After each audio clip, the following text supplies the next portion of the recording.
ఈరోజు మనం మన దేశంలో చూసుకుంటే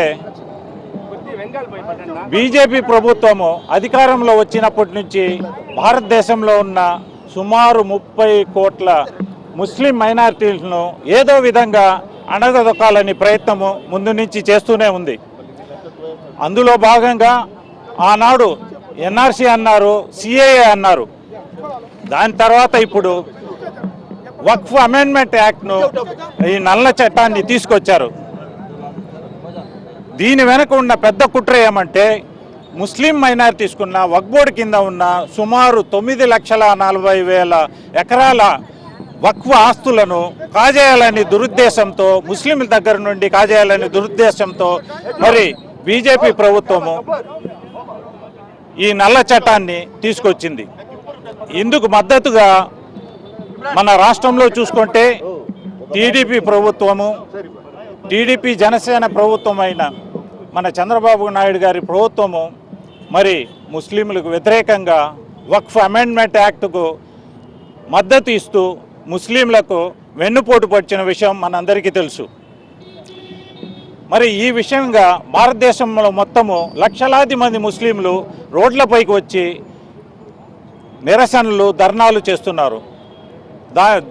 వాళ్ళు ప్రభుత్వాన్ని కోరేది ఒకటే, వెంటనే ఈ నల్ల చట్టమైన వక్ఫ్ అమెండ్మెంట్ యాక్ట్ను రద్దు చేయమనేసి స్ట్రాంగ్గా వాళ్ళు డిమాండ్ చేస్తున్నారు.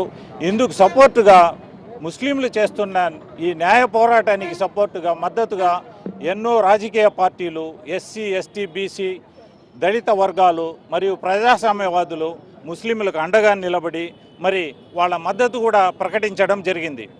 మరి మన రాష్ట్రంలో చూసుకుంటే మన ప్రియతమ నాయకుడు, ముస్లింల పక్షపాతి, ముస్లింల సంక్షేమం కోరుకునే మన ప్రియతమ నాయకుడైన వైఎస్ జగన్మోహన్ రెడ్డి గారు ముందుకొచ్చి ముస్లింలకు అండగా నిలబడి వక్ఫ్ అమెండ్మెంట్ యాక్ట్కు వ్యతిరేకంగా నిలబడిన విషయం మనందరికీ తెలుసు. అదేవిధంగా పార్లమెంట్లో చూసుకుంటే వైఎస్ఆర్ పార్టీ ఈ వక్ఫ్ అమెండ్మెంట్ యాక్ట్కు వ్యతిరేకంగా ఓటు వేసి ముస్లింలకు మద్దతుగా నిలబడింది. మరి మన ప్రియతమ నేత జగన్మోహన్ రెడ్డి గారు ఒక అడుగు ముందుకు వేసి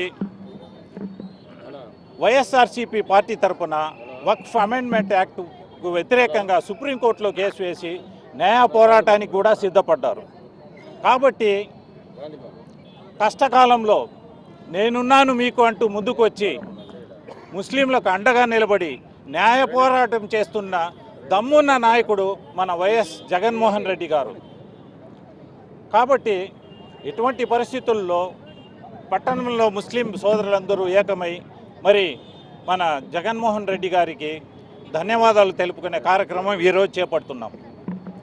విజయానంద రెడ్డి గారి నాయకత్వంలో ముస్లింలందరూ ఈరోజు ఇక్కడ సమావేశమై జగన్మోహన్ రెడ్డి గారికి మరి వారు చేస్తున్న కార్యక్రమాలకు, వారు చేస్తున్న ముస్లింలకు వాళ్ళు ఇస్తున్న ముస్లిం మద్దతుకు మేము ధన్యవాదాలు తెలియజేస్తున్నాము.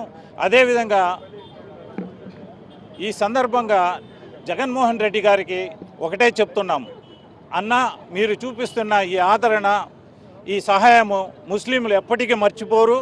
సమయం వచ్చినప్పుడు తప్పకుండా ముస్లింలందరూ ఏకమై మీకు అండగా నిలుస్తామనేసి ఈ సందర్భంగా తెలియజేస్తున్నాం. ఈ కూటమి ప్రభుత్వం మన ముస్లిం మైనారిటీలో జరుగుతున్న అన్యాయంపై ఈరోజు మనం ఏకతాటిపై వచ్చాం. ఈ కూటమి ప్రభుత్వం మన ముస్లిం మైనారిటీలకు ఎప్పుడూ అండగా నిలబడలేదు. మన గౌరవ ముఖ్యమంత్రి అయిన నారా చంద్రబాబు నాయుడు, అలాగే మన డిప్యూటీ సీఎం గారు బీజేపీతో కుమ్ముక్కై ఈ వక్ఫ్ బోర్డ్ బిల్లుని మద్దతుగా ఇవ్వడం జరిగింది. మన జగనన్న మన వక్ఫ్ బోర్డ్ బిల్లును సుప్రీంకోర్టును ఆశ్రయించడం జరిగింది. తద్వారా మన జగనన్నకి మేము కృతజ్ఞతలు తెలుపుతున్నాం.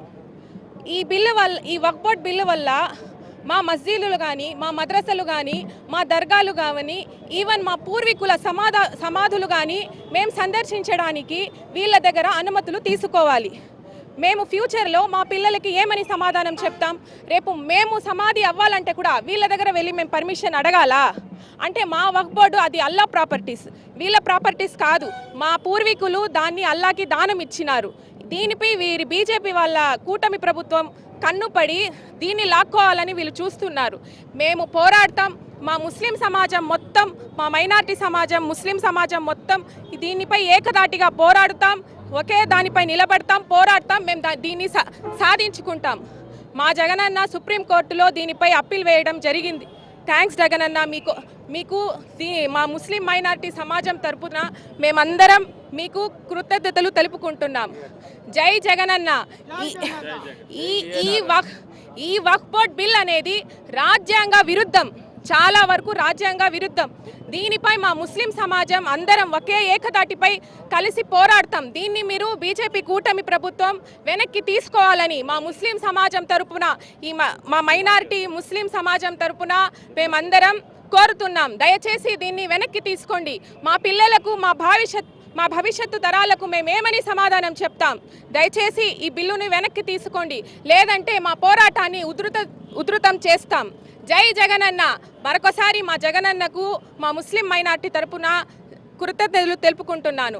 మీడియా సోదరులకి అందరికీ నమస్కారం. ఈరోజు జరుగుతున్న పరిణామాలు ప్రతి ఒక్కరు గమనిస్తున్నారు.